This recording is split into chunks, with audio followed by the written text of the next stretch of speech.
The first round of the tuning exams would begin, as Boruto's match was up first. He'd be facing off against Sumire, a girl that he had heard about, but was the first time he was getting a chance to face her up close and personal. As for Sumire, she had been looking forward to this opportunity. You could say it was her own second chance, and the tuning exams was her own shot at redemption. At least redemption for herself. If you'll recall Sumire's past, her parents were members of Danzo's root organization. And following the death of Danzo, what remained of the root attempted to seek revenge against those that had killed him, that being Sasuke and Itachi, as well as attempting to usurp Naruto's position as Hokage. Her parents were a part of said organization, and her father, who was the head of the scientific team within the root, had channeled and found a way to another dimension, where they found a creature known only as Nue, believed to have connections to that of the Sage of Six Paths. From the day she was born, you could say that Sumire was given a curse. The curse of being the plight that would bring down Konoha, to summon Nue into the village and to destroy it. Of course, unlike in the original timeline, because Boruto had spent the last 3 years training at Karmatage along with Metal Lee and with Sarada, it meant that Boruto wasn't there for the events of the Nue arc. Instead, it was Hoki who had to step in. And in defeating Nue and learning of her backstory, Naruto took pity on the girl and decided a different course of action. Of course, they only went forward with the plan at her wish. Instead of using Nue to destroy, she could use it to protect.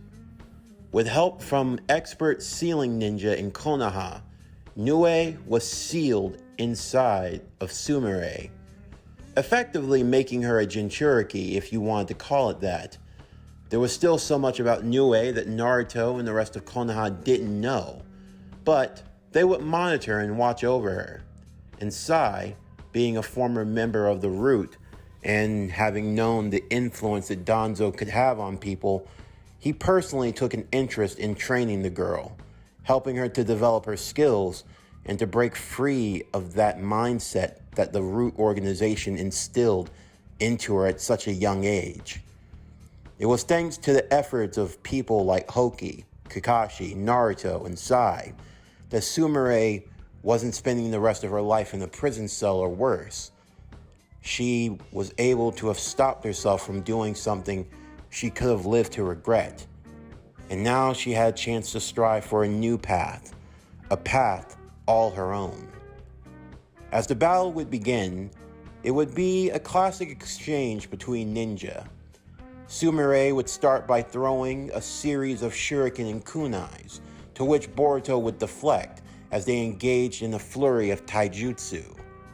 It was easy to see the contrast in styles, Boruto adopting the fighting ways of Karmatage and his father, more of a defensive Wing Chun style of combat, while Sumire was precise and effective.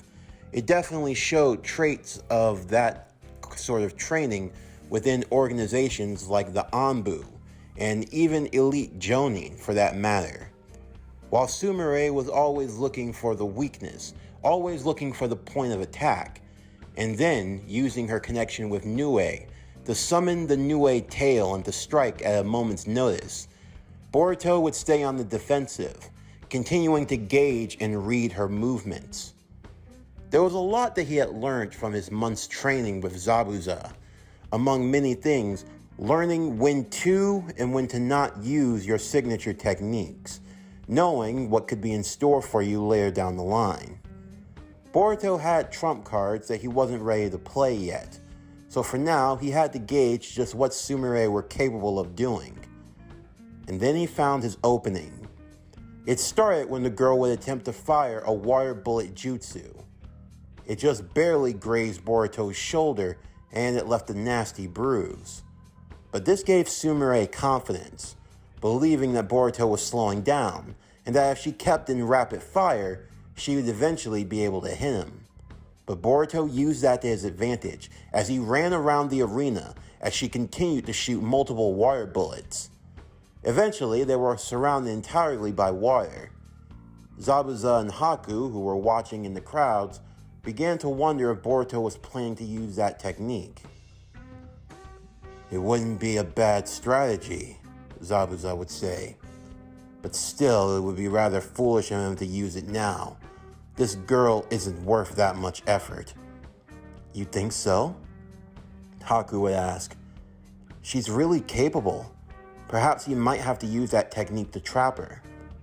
"Perhaps, but then he'd only be showing what he's capable of doing to his future opponents. There's no need to go that far. He has all the tools to take her out right now. It's just about seeing whether or not he'll play his cards right."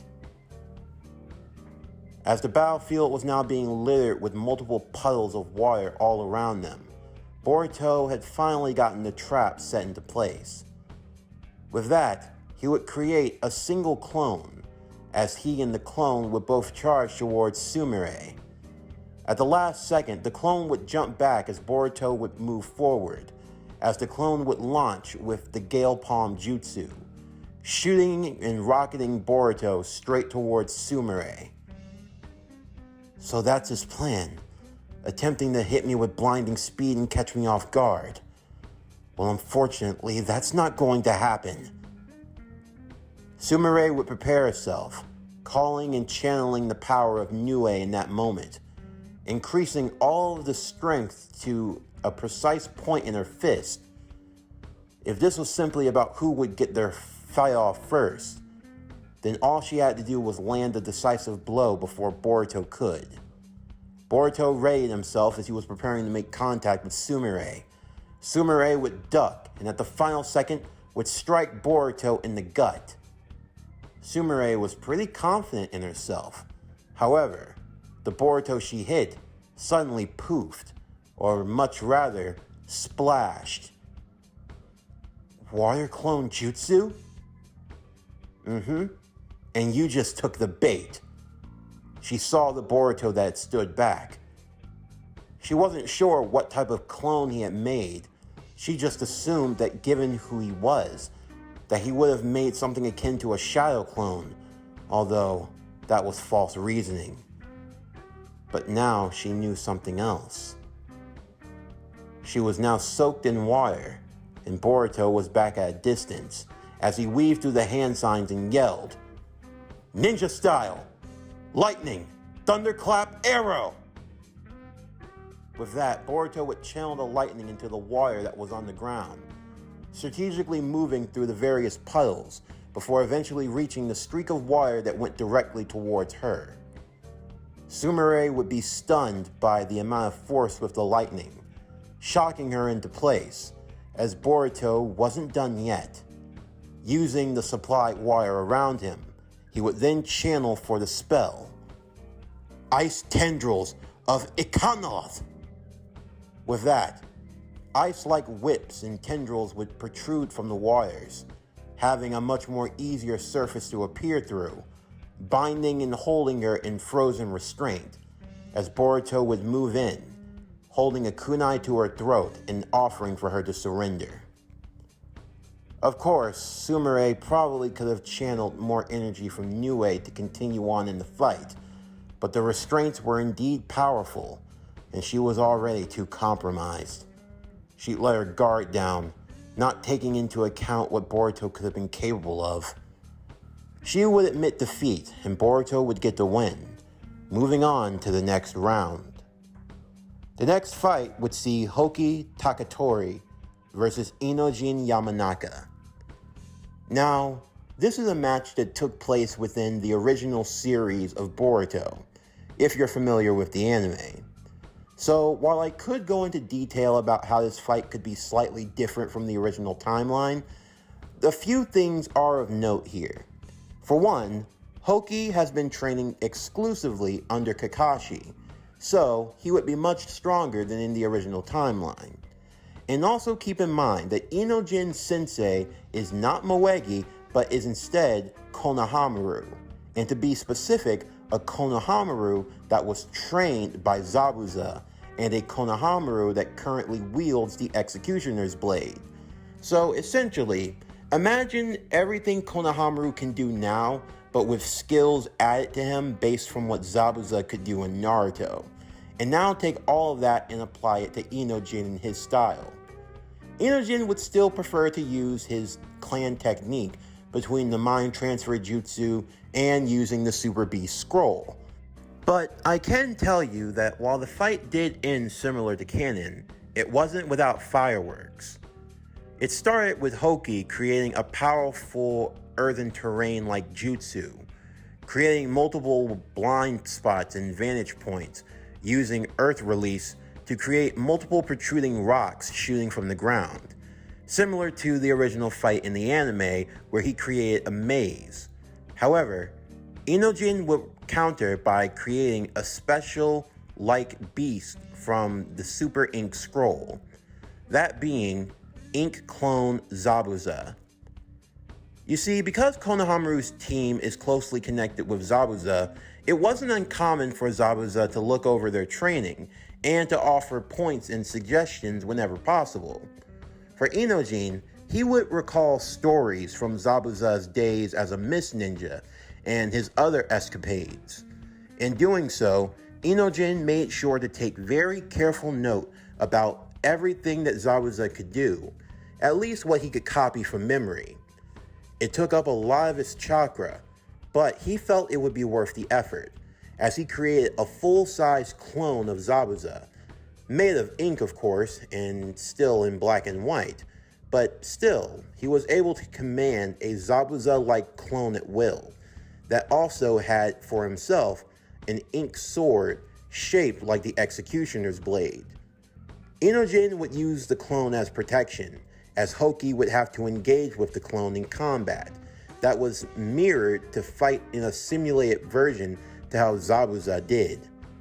This would cause Hoki to have to bust out his trump card, as he would use the technique Purple Lightning to destroy the clone.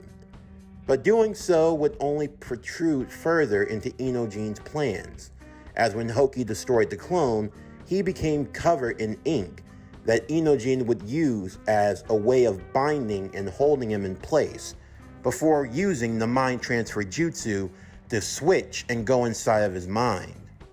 However, for Inojin, this is where he would fail.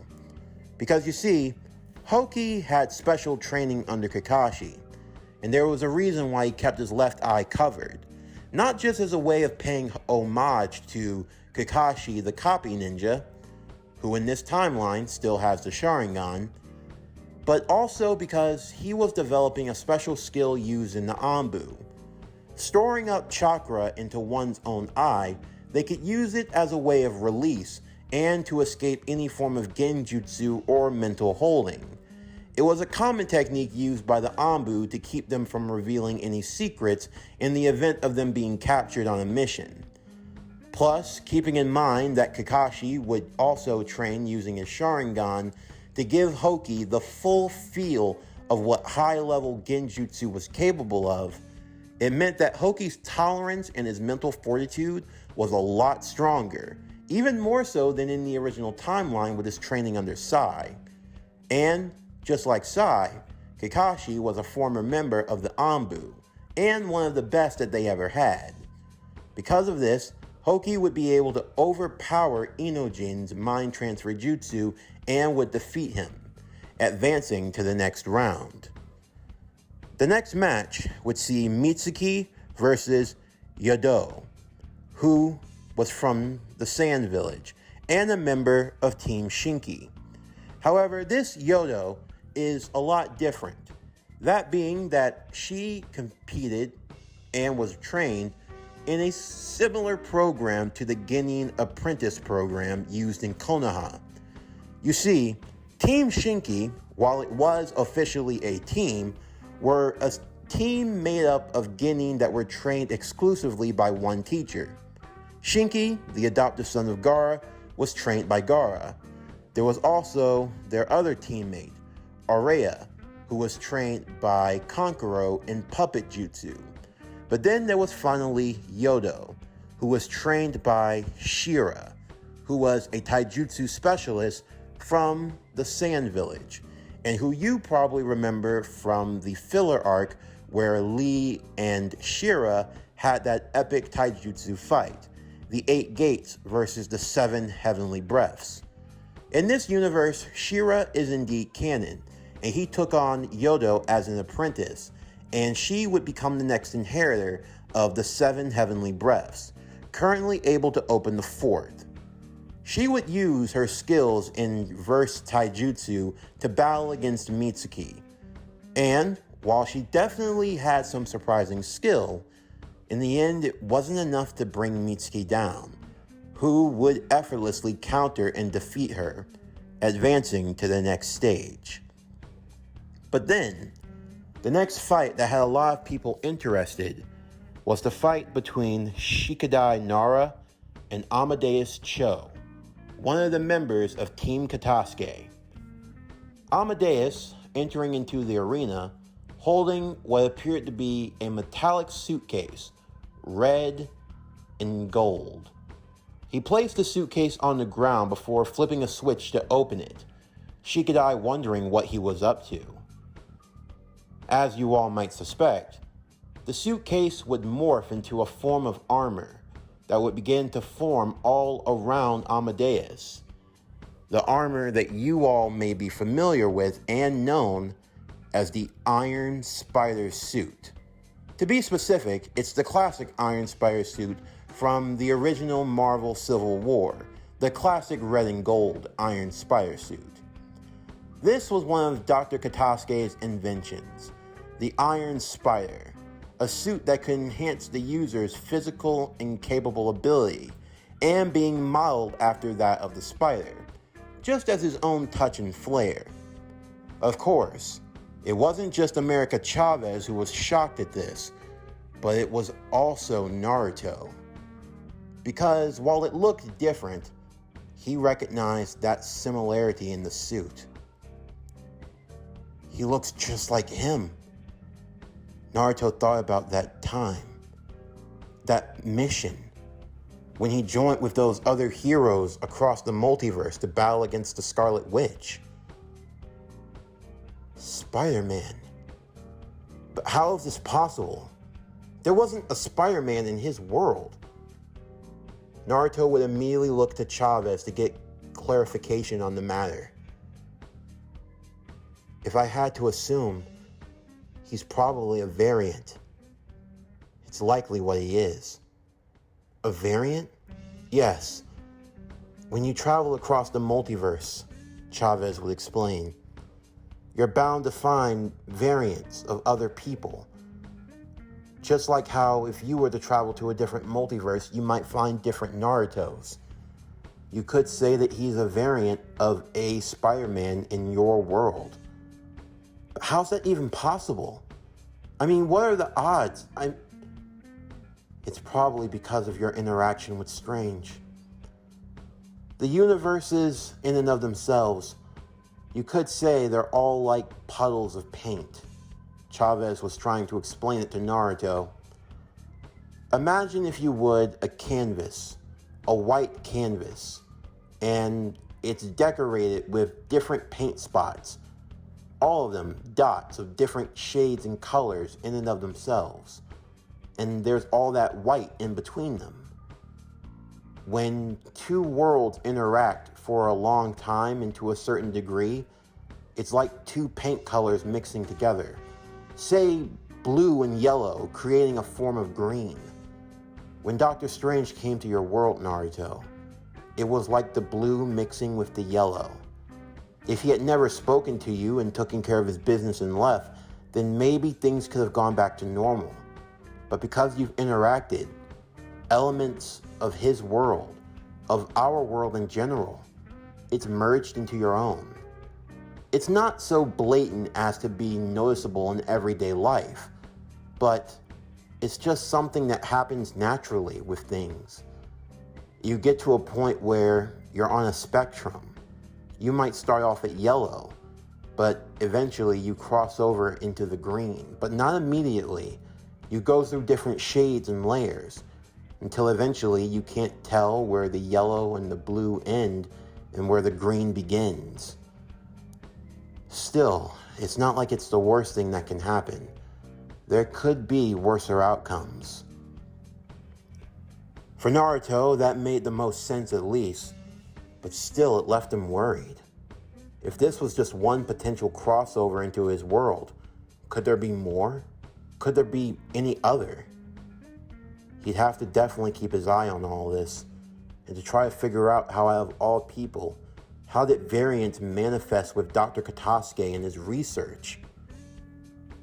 As for the battle itself, Shikadai would try his best in fighting against the Iron Spider known as Amadeus Cho.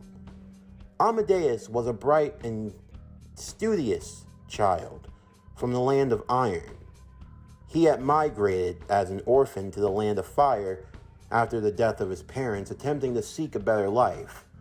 However, the orphanage was not much to his liking, and even more so, the Ninja Academy. It wasn't that he couldn't do the ninja training like other kids, it was just that he just always knew. There was always going to be a gap in power between certain people. Amadeus didn't hail from a powerful family or clan. He didn't inherit massive chakra reserves or things of that nature. He had great intellect, but even then, that intellect could only get you so far in life. Amadeus recognized from an early age, it didn't matter how smart you were. Power had to close the gap between one another somehow. You could be the world's smartest shinobi. You could come up with 50 million strategies, but it didn't really matter if someone was capable of summoning a meteorite from outer space and just dropping it on your head. Unless you had the power to actually stop that meteorite, then it was practically useless any strategy you came up with. Thankfully, Dr. Katasuke by chance took note of Amadeus and brought him into the fold with the Konoha Scientific Department. Of course, it meant that Amadeus would drop out of the academy, but he found his place with like-minded people. As such, he wanted to develop more and more shinobi-like tech. That led him to the creation of the Iron Spider, an advancement in weaponry, allowing for him to match pace with the most powerful of ninja. And now, he was able to outclass and outpower someone from a prestigious clan of Konoha, the famed Nara. Shikadai attempted to restrain him using the shadow stitching jutsu, wrapping his shadow all around him. However, through brute strength alone, he was easily able to overcome it before trapping Shikadai in a web-like prison, forcing him to have to surrender and allowing for him to advance to the next round. The next fight would be Sarada versus Arya. Again, another fight from the original timeline of the Boruto Chunin exams, Arya being a puppet ninja from the Sand Village and a member of Team Shinki. Just like in the original timeline, Sarada would defeat Arya without much hassle, and she would advance to the next round. The next fight would be between Jocasta and Chocho. She was definitely on everyone's radar, the woman that seemed to be entirely cybernetic, stepping onto the battlefield to face against Chocho. But Jocasta's story was anything but ordinary. She wasn't entirely mechanical. No, that was just the tech that was being used to wrap around her body. Dr. Katasuke had developed a material known as Extremis. It was a liquid nanite tech that could bind with a person's body, wrap around it like a form of armor. He could say it was the first generation ninja tech. But Jocasta, that wasn't her original name. Her name was actually Hope, and was another child Dr. Katasuke took in. You see, Hope was an orphan girl, who was born with a unique disease. It was a disease that ate away at her body on a cellular level. Of course, there were medicines and other remedies that were put into place to try to help her. And while it did save her from being in life-threatening conditions, she was left still as a fragile state of what she used to be. At most, all she could do was walk or maybe perform a light jog. She was a shell of what she once was. And similar to Amadeus, she once had dreams of becoming a ninja. But life and other circumstances took that away. But still, she had a gifted mind, and Dr. Katasuke saw potential in the girl. Of course, some would argue about the ethics of what Dr. Katasuke had done, taking in orphans to be used as experiments or lab rats, but the doctor looked at it much differently. He was giving opportunity to people who wanted to be in a world that couldn't accept them.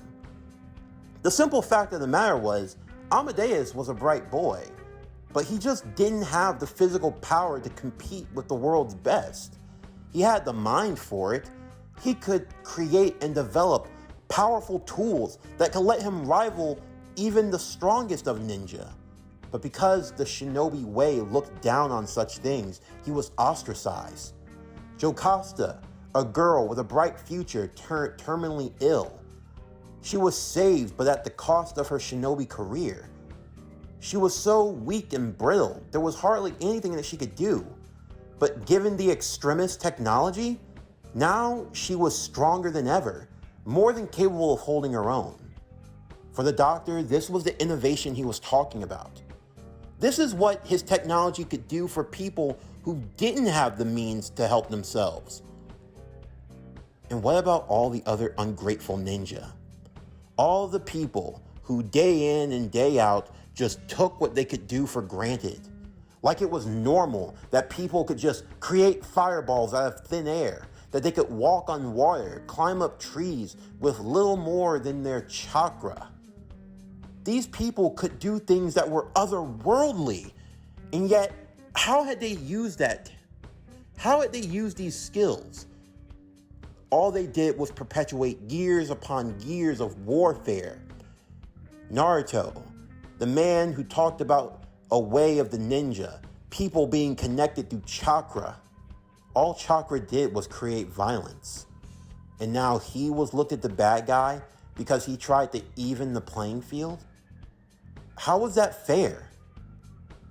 No. The doctor was damn proud of his work, as Jocasta made light work of Chocho, another child from a prestigious clan. In fact, the Ina Shikacho trio had all been washed in the first round. One of the famed noble clans of Konoha. The doctor couldn't help but grin. He couldn't keep it inside anymore. All that year of tradition, all the years of passing down jutsu, and this is what they had to show for it. In the end, this was why he was superior, and why his team would stand above the rest. With that, the final match of the first round, Metal Lee Haruno versus Shinki of the Sand. Shinki was the adoptive son of Gaara, practitioner of the famed Iron Release that was used by the third Kazekage, manipulator and master of the Iron Sand. As for Lee, as he engaged with Shinki, he would channel the chaos magic into his fist, increasing the lethality of his blows, being able to crack through the restraints of Iron Sand, as he would use his best to block and dodge the attacks as well. The fight quickly divulged into a fight between monsters, as Shinki realized that holding back could be potential suicide. And as for Lee, the more he delved into his power with chaos magic, the more it allowed for his inner Lee to start drumming up in his mind. "What the hell are you doing out there, Lee? If you keep being a pansy, you're gonna lose." "It's fine. I can handle it." "No, you can't. It's already bad enough you didn't fully inherit your mother's use of chaos magic. And your chaos fist, it lacks, I don't know, chaos? I'm going to wear him out. If I stall long enough, I can land a decisive blow and there you go, prattling on and on and on, always trying to come up with a strategy, with a plan, always trying to keep a cool mind." Inner Lee would continue to torment. "If you really want to win, then trade places with me. I don't need a lot of time. I just need to go long enough to take him out. You can't use Chaos Fist. You don't have chaos in your heart. But I do. You're insane, that's what you are. Anytime I let you out, all you do is rampage. You don't know how to control yourself. Oh, please, you talk about me like I'm a demon. Or did you forget? I'm you. I'm the inner you. I'm the part of you that you try to keep buried down deep inside, that you try to act like doesn't exist. You and I are one and the same. We always have been and we always will be. You're the logic and I'm illogical. I'm the yin, you're the yang. The sooner you accept that, the easier both our lives are going to be.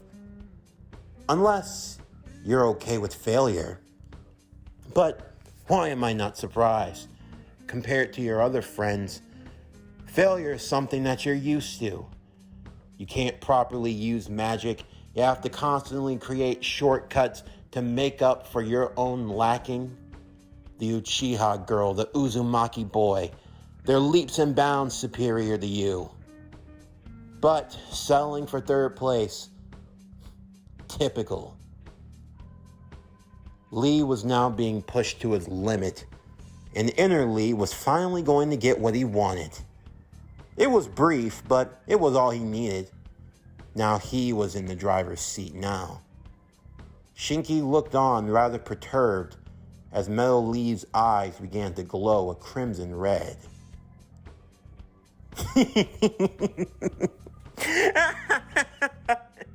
Oh boy, Lee, I'm really, really sorry.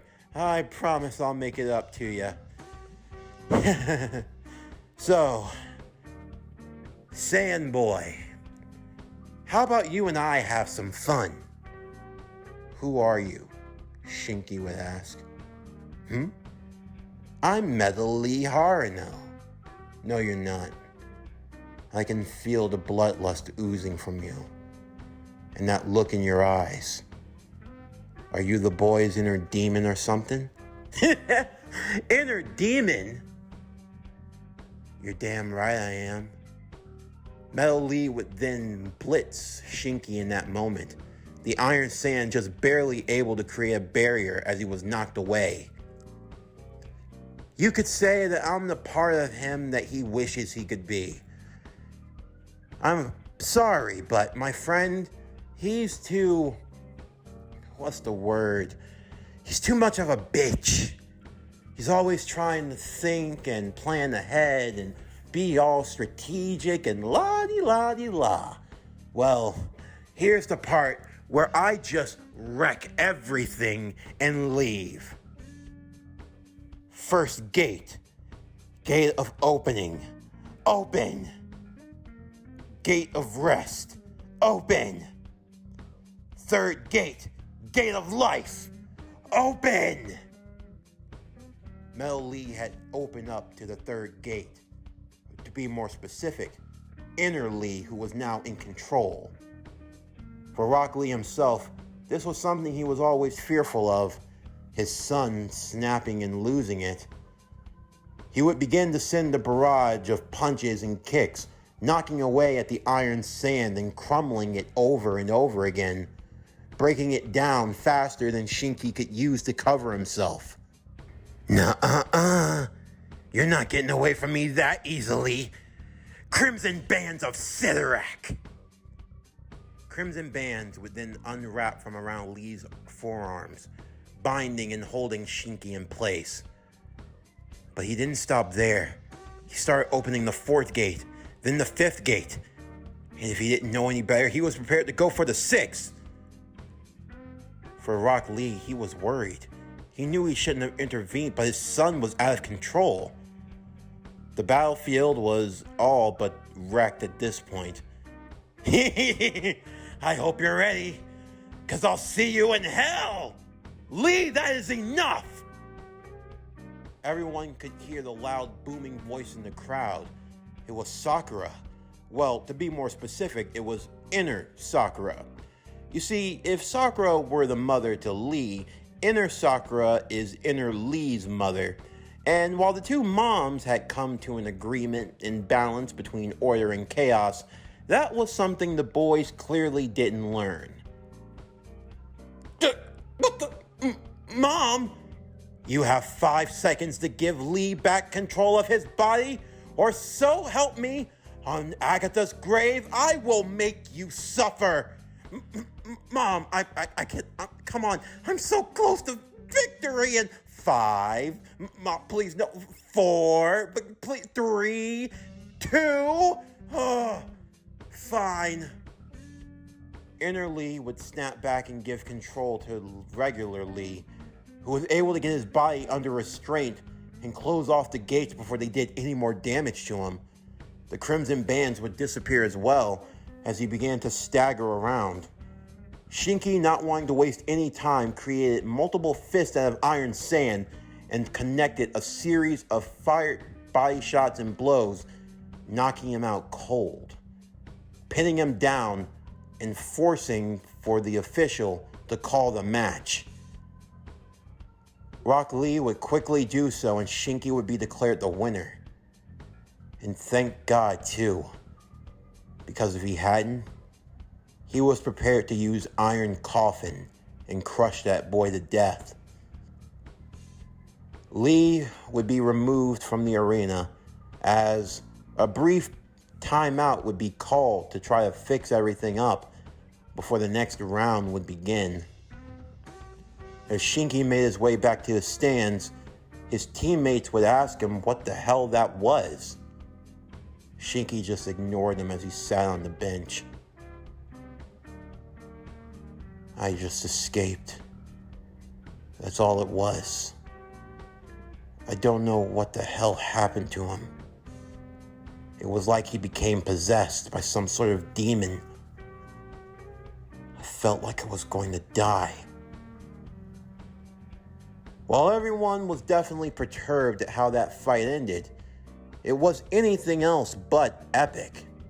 It was everything you could expect in the Chunin exams to be.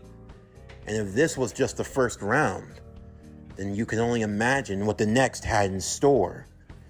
The next round would see Boruto versus Hoki, Mitsuki versus Amadeus, Sarada versus Jocasta, and finally Shinki would be going up against the one contestant that got a bye in the first round, that being Obadiah, the final member of Team Katasuke. And there was still yet to see what he was truly capable of. What was he hiding in that briefcase? And just what did he have in store for the Chunin exams?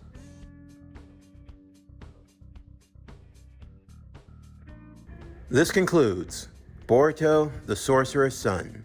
What if Boruto was a sorcerer? Season 1, Part 9. As always, if you enjoyed today's video and everything else that we have to offer, then please don't forget to like, comment, subscribe, share, and hit that bell for post notifications so you can stay up to date on everything that is PowerCore Productions and Podcastings that's to come out now and in the future. Stay tuned for tomorrow's video as we continue with Boruto, the Sorcerer's Son. What if Boruto was a sorcerer? Season 1, Part 10.